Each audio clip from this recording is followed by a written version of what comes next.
아주 훌륭한 실력을 갖춘 사람이 아니라면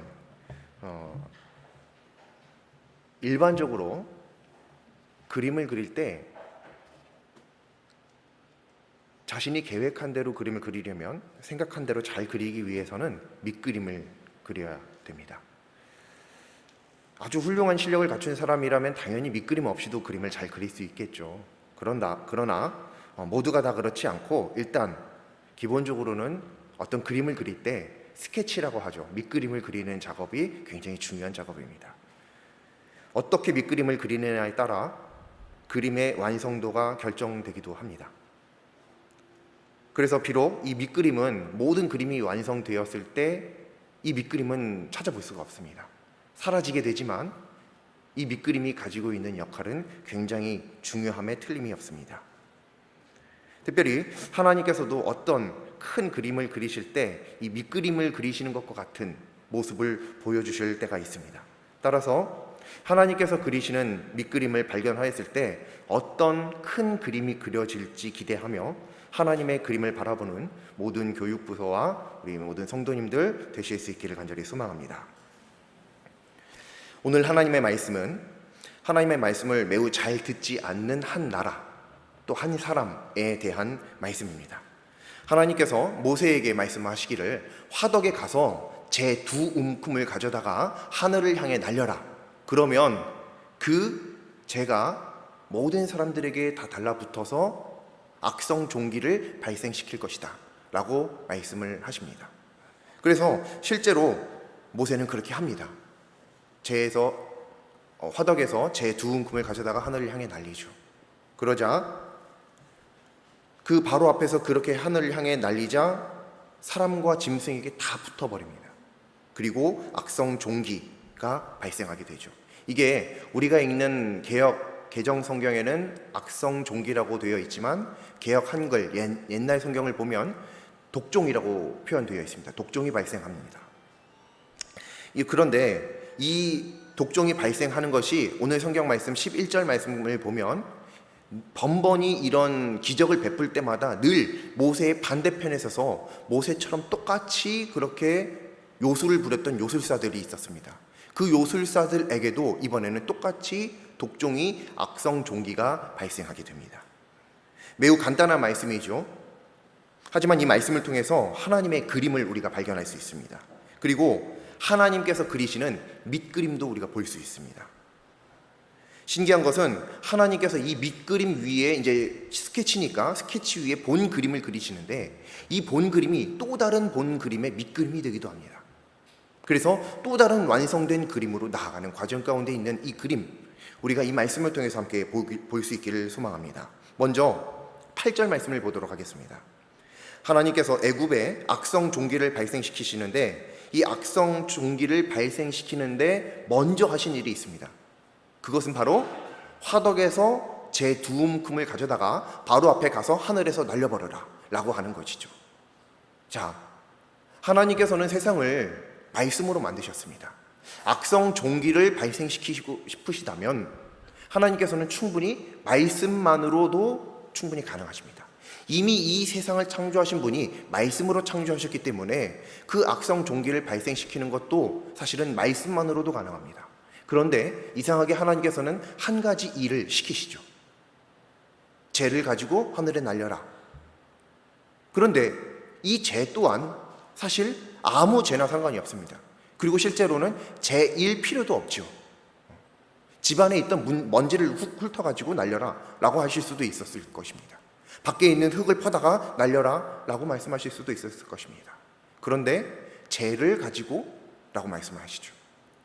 그런데 그 재도 다른 곳에 있는 재, 예를 들자면 밖에서 곡식을 태웠던 그런 재도 있을 수 있겠고요. 또 제사를 드릴 때 썼던 재도 있을 수도 있겠고요. 수많은 재들이 있었을 거예요. 자기 집에 아궁이에서 쓰던 재도 있었을 것이고요. 그런데 하나님께서 화덕에 있는 재를 가져다가 하늘에 날리라고 말씀을 하십니다. 도대체 하나님께서 이것을 왜 굳이 말씀하셨을까요? 이 화덕이라고 하면 이스라엘 사람들에게는 생각나는 게 있습니다. 우리는 잘 생각나지 않을 수 있어요. 왜냐하면 우리는 고통스럽지 않았기 때문에요. 그런데 이스라엘 백성들은 고통스러웠습니다. 뭐가요? 이 이스라엘 백성들이 애굽에서 종살이를 하는데 종살이 하면서 했던 일이 있죠. 그게 바로 벽돌 굽는 일이었습니다. 벽돌을 구워야 되니까 당연히 화덕에다가 이 벽돌을 잘 빚어가지고 진흙 같은 걸 이겨서 거기다가 뭐 지푸라기라도 넣고 막 이런 걸 해갖고 구워야 되겠죠. 어디다 굽죠? 당연히 화덕에다 굽죠. 풀무에다가 굽는 겁니다. 그러니 이 이스라엘 백성들은 그 화덕이, 그 풀무가 고통의 장소입니다. 절대로 잊을 수 없는 장소죠. 애굽에서 그 일 해왔기 때문에 말이죠.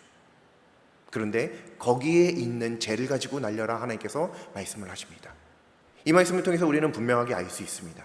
하나님께서 이스라엘 백성들이 당했던 그 풀무 앞에서의, 그 화덕 앞에서의 고통을 잊지 않고 기억하신다는 것입니다.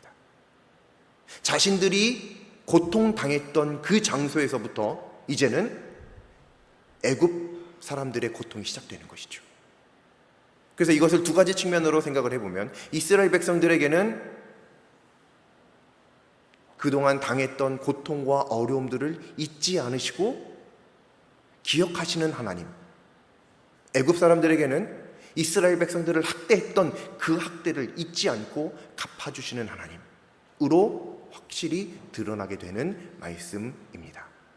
그래서 하나님께서는 굳이 다른 것도 될 수 있지만 죄를 말씀하셨고 또 다른 곳에 있는 죄도 가능하지만 일부러 화덕에 있는 죄를 가지고 라고 말씀하신 것입니다. 이 악성 종기는 피부병의 일종입니다. 당연히 좋지 않은 질병입니다. 피부병이니만큼 습진 이런 것들을 우리가 상상할 수 있겠습니다. 하지만 절대로 그렇지 않습니다. 히브리어 성경을 보면, 원어를 보면 악성 종기는 어떤 뜻이냐면 불에 댄 것과 같은 상처를 의미합니다. 불에 댄 것과 같은 부스럼, 염증, 물집, 이것을 의미하는 게 이 악성 종기가 뜻하는 단어입니다. 이것은 손가락 끝에 작게만 생겨도 온 신경이 거기에 쓰이는 만큼 굉장히 고통스러운 질병이죠. 근데 이 악성 종기가 사람에게 뿐만 아니라 짐승에게까지 다 생깁니다. 그런데 이 악성 종기가 절대로 가볍다거나 그냥 그런 대로 견딜만 하다라고 말할 수 있는 것이 아니라는 데 문제가 있습니다. 바로 이와 같은 말이 다른 성경에도 나오기 때문에 우리가 확실히 알 수 있는데요.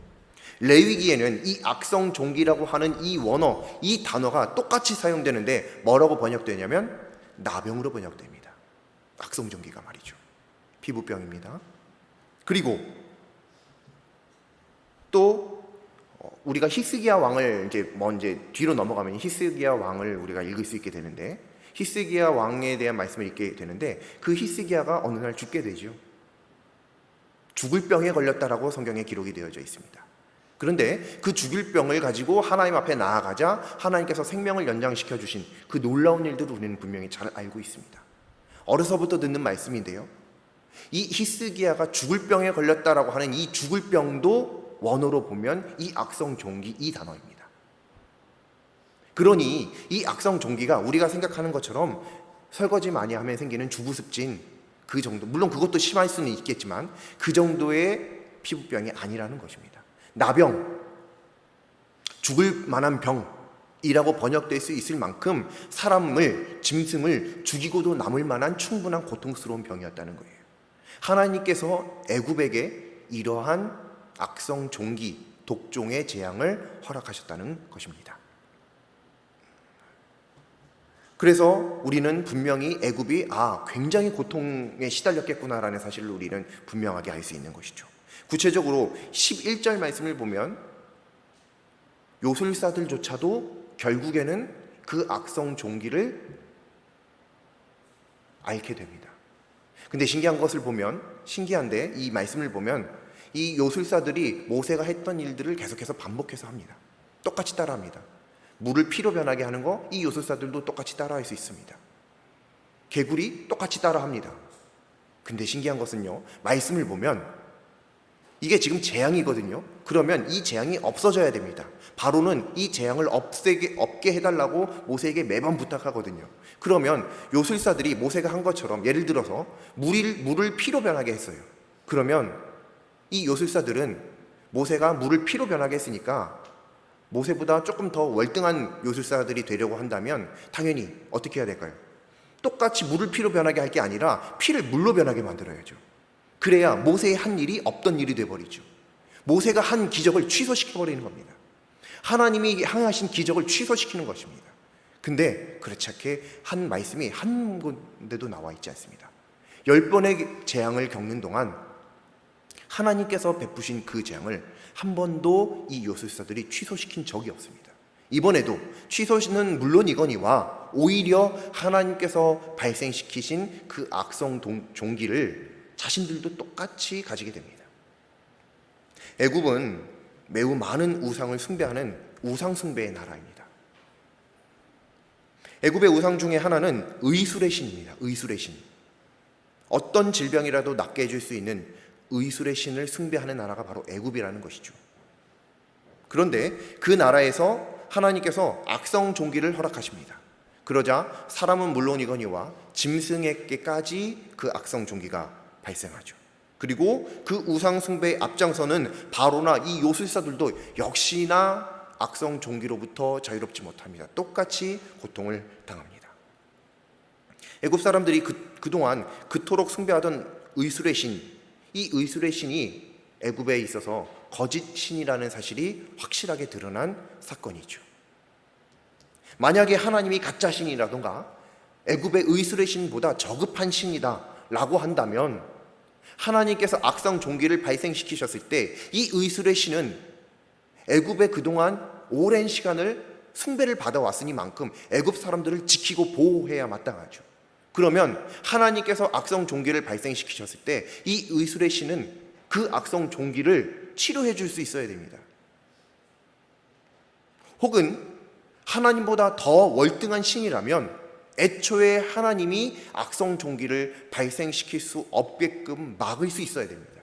그래야 하나님보다 월등한 신이 될 수 있죠. 그런데 이 의술의 신은 오랜 시간을 애굽 사람들의 숭배, 전 국민의 숭배를 받아오면서 결국 악성 종기가 발생하자 그 앞에 무력합니다. 어디 갔는지 보이지도 않습니다. 즉 의술의 신은 실제 신이 아닙니다. 신이라고 표현할 수 있는 분은 그리스도인의 믿음과 같이 오직 하나님 한 분뿐이심을 믿습니다. 이런 두렵고 무서운 재앙이 발생한 이유를 우리는 모두 다 잘 알고 있습니다. 애굽이 하나님 말씀에 순종하지 않았기 때문이죠. 하나님께서 그림을 그리시고자 하는데 애굽이 방해를 합니다. 그림을 못 그리게 합니다. 하나님께서 그리고자 하시는 완성된 그림이 뭐였죠? 이스라엘로 하여금 애굽을 벗어나 가나안에 들어가서 그곳에서 늘 하나님을 예배하며 하나님과 교제하는 믿음의 민족 되는 것, 이게 하나님께서 그리신 그림입니다. 그것을 위해서 하나님께서 밑그림을 그리시죠. 밑그림을 그리시는데 거기다가 이 바로가 애굽이 방해를 하는 겁니다. 그렇게 하기 위해서는 애굽에서 나와야 되는데 자꾸 안 내보내주는 것이죠. 그래서 하나님께서 또 다른 밑그림을 그리시기 시작하십니다. 그게 이런 재앙들입니다. 이런 재앙들을 통해서 하나님께서는 결국 이스라엘이 애굽에서 나올 수 있게 만드십니다. 그를 통해서 하나님의 그림이 전체적으로 이제 완성되게 되는 것이죠. 우리는 잘 알고 있듯이 이후 이 말씀들을 보면 애굽에서 드디어 이스라엘 백성들이 나오게 됩니다. 하나님의 밑그림이 완성되죠. 그리고 그 밑그림을 통해서 하나님께서 원하시는 가나안에 들어가고 그 가나안에서 하나님의 백성 되는 그 일이 현실이 됩니다. 하나님의 원하시는 그림이 완성되는 것이죠. 즉 하나님께서 이 재앙이라는 밑그림을 통해 애굽에서 이스라엘 백성들이 나올 수 있도록 그림을 완성시키시고 또 이 완성된 그림이 밑그림이 되어서 이스라엘 백성들이 가나안에서 하나님의 백성 되어 살아가는 완성된 그림을 그리게 되는 것입니다. 그런데 하나님께서 지금도 그림을 그리고 계십니다.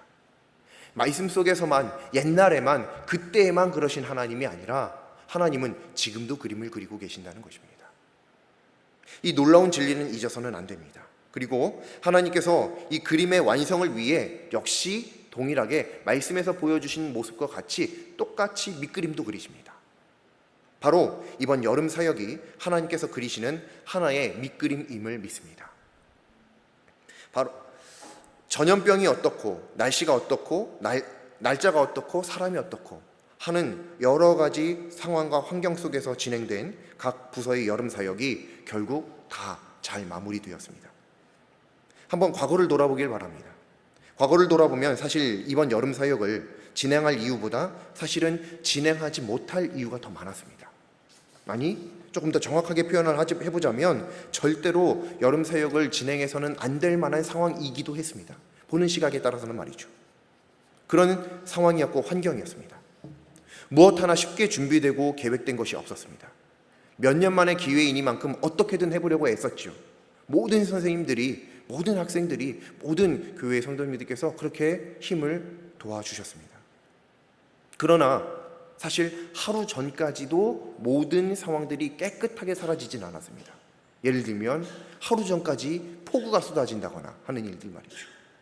계속 기도하고 준비하고 몇 년 만에 드디어 하는 여름 사역이니만큼 열심히 준비하고 했는데 하루 전까지 폭우가, 하루 전까지 확진자의 수가, 여러 상황들이 전혀 우리들에게 도움되는 상황이 아니었습니다. 분명히 그랬습니다. 그런데 여름사역의 준비 기간과 함께 이 여름사역 모든 날이 지난 후 돌아보니 결국 하나님께서 선을 이루셨음을 믿음으로 시인할 수밖에 없습니다. 왜냐하면 상황이, 사람이 일한 것이 아니라 하나님께서 일하셨기 때문입니다. 우리가 일했다면, 어떤 누군가가 한 것이라고 한다면 실패했을 것입니다. 하지만 하나님께서 하셨기 때문에 실패란 없습니다. 하나님은 절대 실패하지 않는 분이십니다. 그렇기 때문에 하나님께서 직접 일하신 이번 여름 사역 성공적으로 마무리된 줄로 믿습니다. 하나님께서 어찌하여 몇 년 동안 하지 못했던 이 하나님의 사역, 여름 사역, 이게 나쁜 걸까요? 이게 하나님을 기쁘시게 하는 일이 아닐까요? 그런데 왜 이렇게 어렵고 힘든 상황을 나날이 우리들 가운데 허락하셨을까요? 어떻게 하루 전까지도 그렇게 비가 내릴 수 있고, 하루 전까지 어떻게 그렇게 확진자가 많을 수 있고, 이걸 해야 되나 말아야 되나, 이걸 변경을 해야 되나 말아야 되나, 취소를 해야 되나 말아야 되나 고민하게끔 만드셨을까요? 왜 하나님께서 원하시는 이 복된 사역을 앞두고도 우리들에게 이런 고민되는, 걱정되는 순간을 왜 깨끗하게 거둬가지 않으셨을까요? 모두 믿음으로 시인할 수 있길 바랍니다. 이는 모두 하나님의 완성된 그림을 위한 밑그림이었다고 말입니다. 불가능한 상황이라는 밑그림을 그리시고 그 위에 그 불가능한 상황까지도 덮어버릴 만큼 그 불가능한 상황이라는 밑그림이 보이지 않게끔 완성된 그림을 그리신 분이 바로 하나님이십니다. 그럼 하나님의 그림은 여기서 끝일까요? 아닙니다. 하나님의 그림이 완성된 것처럼 보일 수 있으나 감히 모두 믿음으로 선포할 수 있기를 바랍니다. 소망합니다. 이번 여름 사역은 완성된 그림이 아니라 완성된 그림을 위한 또 다른 완성된 그림, 즉 밑그림이라는 것 말입니다. 완성될 그림이 아니라 완성된 그림입니다. 완성된 그림이라는 표현, 왜 그런지 잘 생각해 보시길 바랍니다. 깊이 생각해 보시기 바랍니다. 하나님의 그림은 앞으로 그려질 것이 아니라 이미 그려져 있음을, 완성되어 있음을 믿는 믿음이 우리 가운데 있어야 할 줄로 믿습니다. 이번 여름 사역을 통해서 교회 안에, 또 각 부서 안에, 또 성도님들 안에 하나님께서 원하시는 완성된 그림을 완성시켜 가실 것을, 또 이미 완성시키셨음을 믿는 믿음이 우리 모두에게 있길 간절히 소망합니다. 하나님께서는 하나님을 믿지 않는 애굽을 위해서도 밑그림을 아주 세심하게 그리시죠. 이런 하나님께서 하나님의 자녀들의 믿음을 위해 세심히 밑그림을 그리실 것은 두말할 나위가 없습니다. 의심할 여지가 없습니다. 이스라엘을 위한 세심한 밑그림을 그리신 하나님께서 모두의 믿음을 위한 밑그림을 이미 그리신 줄 믿으시길 바랍니다. 이 밑그림을 통해 하나님께서 온전한 믿음의 회복, 가정의 회복, 각 부서의 회복, 교회의 회복을 그리실 것을 믿습니다. 또 완성하실 것을 믿습니다. 모두 정말로 감사합니다. 정말로 잘하셨습니다. 하나님께서 기뻐하십니다. 각 부서뿐만 아니라 기도로, 시간으로, 함께함으로, 물질로 도움 주신 모든 분의 이 믿음의 협력을 고생 또 수고라는 말로 표명하지 않겠습니다. 수고롭지 않았습니다. 고생스럽지 않았습니다. 그저 감사로 했을 뿐입니다. 하나님 앞에 올려드릴 것은 그저 감사가 전부입니다. 왜냐하면 이미 우리는 모든 것을 받은 자들이기 때문에 그렇습니다.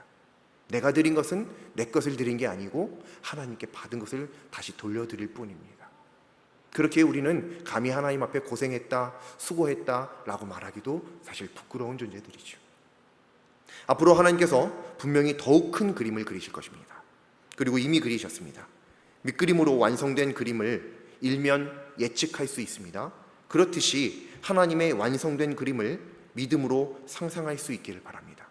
단순히 상상해서 그치는 것이 아니라 우리가 모두 소망했으면 좋겠습니다. 하나님의 완성된 그림이 어떠한 그림일까? 하나님께서 나의 삶 속에 어떤 완성된 그림을 그리실 것인가? 나로 하여금 어떤 그림 안에 거하게 하실 것인가를 늘 소망하는 믿음이 있을 수 있기를 간절히 소망합니다. 이제부터 시작입니다. 믿음의 사역은 여기가 전부가 아닙니다. 이제부터 시작입니다. 다시 한번 하나님의 사역 안에 승리하는 모든 각 부서 그리고 성도님들 되시기를 예수님의 이름으로 간절히 또 간절히 소망합니다.